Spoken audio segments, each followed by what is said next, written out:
The House of Representatives approved the PAF's request for additional funding for the acquisition of the new aircraft as part of the Armed Forces of the Philippines, AFP, Modernization Program, which is a priority measure of the Duterte administration.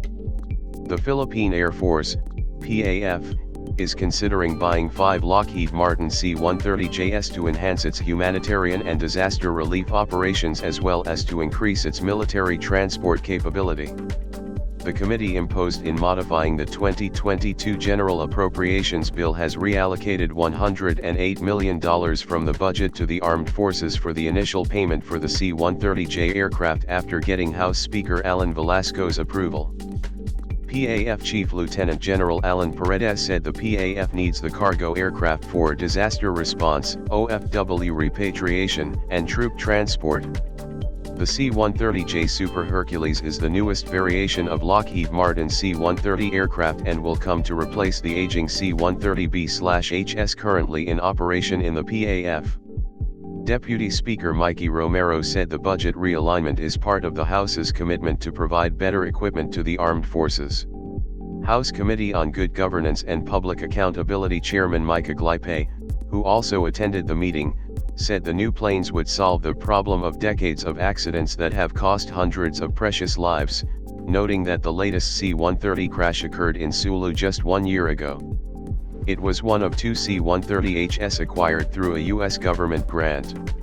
It arrived in the Philippines on January 29, 2021 and was formally inducted into the PAF fleet at Villamor on February 18, 2021. On July 4, 2021 it plunged to Earth, an accident in which more than 50 people lost their lives.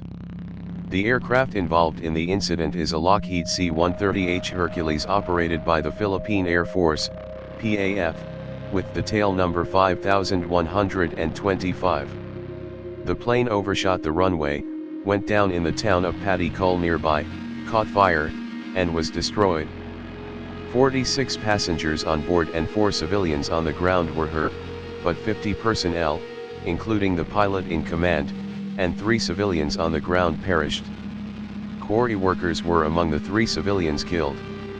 The disaster surpasses the 1971 Douglas C-47 Skitran accident in Florida Blanca, Pampanga, which claimed 40 lives, as the deadliest aviation accident in Philippine Air Force history.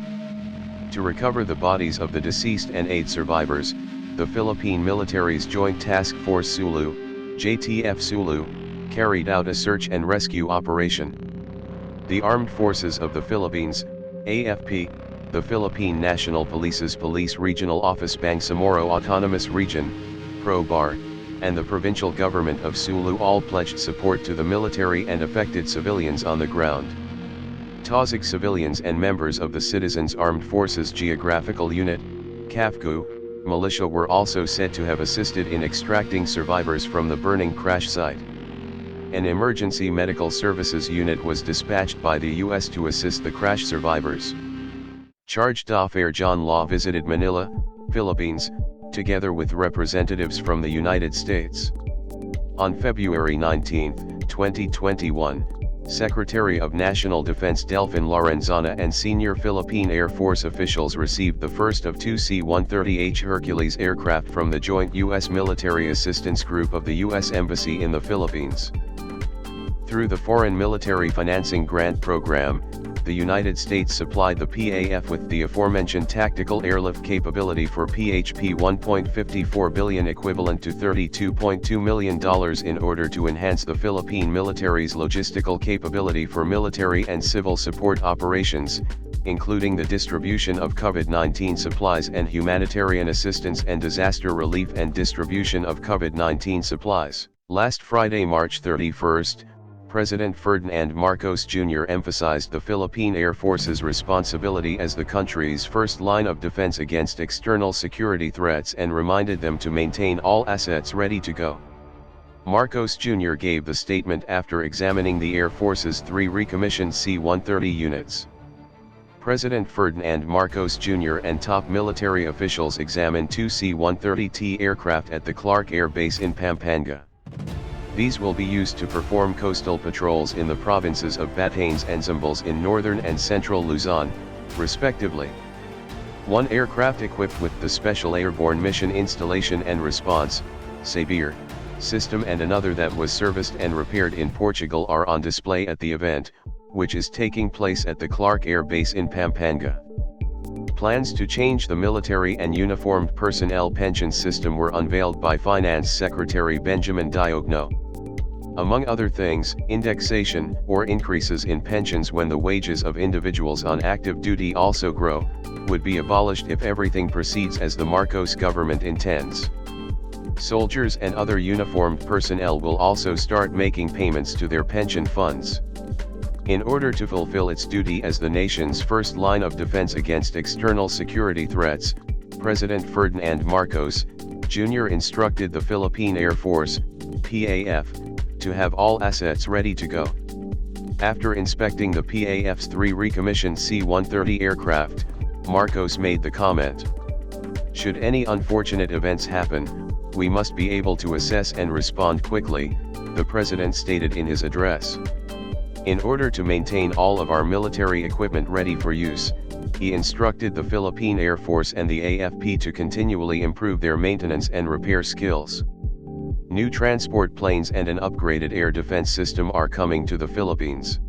Remain steadfast as you carry out your responsibilities, particularly in the crucial capacity of serving as the nation's first line of defense against external security threats, he said. To continue developing your capabilities for conducting maintenance and repair, to keep all our military assets ready to go. Conduct routinary checkup and regular engineering services for added safety requirements, and provide extensive training to those who will be flying and using it. I am certain that our partners will be more than willing to aid us in developing your capabilities and making the necessary investments to ensure that we achieve our shared goals for the country and for this region. Just like the C-130 is designed for a wide range of missions, from day-to-day peaceful operations to hectic times of crisis, may you also endure all the challenges that come your way, face them with vigor and courage and duty. Remain steadfast as you continue to perform your duties, especially in the crucial role as our country's first line of defense against external security threats. I am confident, as long as you let your passion to serve and love our people will be the hallmarks of your service, then you will be an important part as we accelerate with excellence as the country's guardians of our precious skies and our bearers of hope. I join you with optimism as we look forward to seeing how our Philippine Air Force can help our nation soar to even greater heights and achieve higher goals, all for the service of our Republic. The Philippines purchased C-130 aircraft with tail numbers 5011 and 5040 in 2016 and sent them for extensive repair and maintenance last year, according to information from the PAF. Maintenance and repair are key aspects of our operations as well as important decision points in the acquisition of additional assets. It stated that the 2 units, valued at $55.60 million, were purchased from the U.S. under the Excess Defense Articles program. The South China Sea issue was not specifically addressed by Marcos in his speech, but he did state that he is certain that the Philippines' partners will be more than willing to aid us in developing your capabilities and making the necessary investments to ensure that we achieve our shared goals for the country and for this region. In addition to recognizing the Philippine Air Force, he remarked, "I also want to thank our allies in the U.S. government and Portugal for making all of this possible. The fact that you support the Philippines' goal to improve our nation's air transport defense and disaster response capabilities is a credit to both our long-standing relationship and your support for the Philippines," he continued.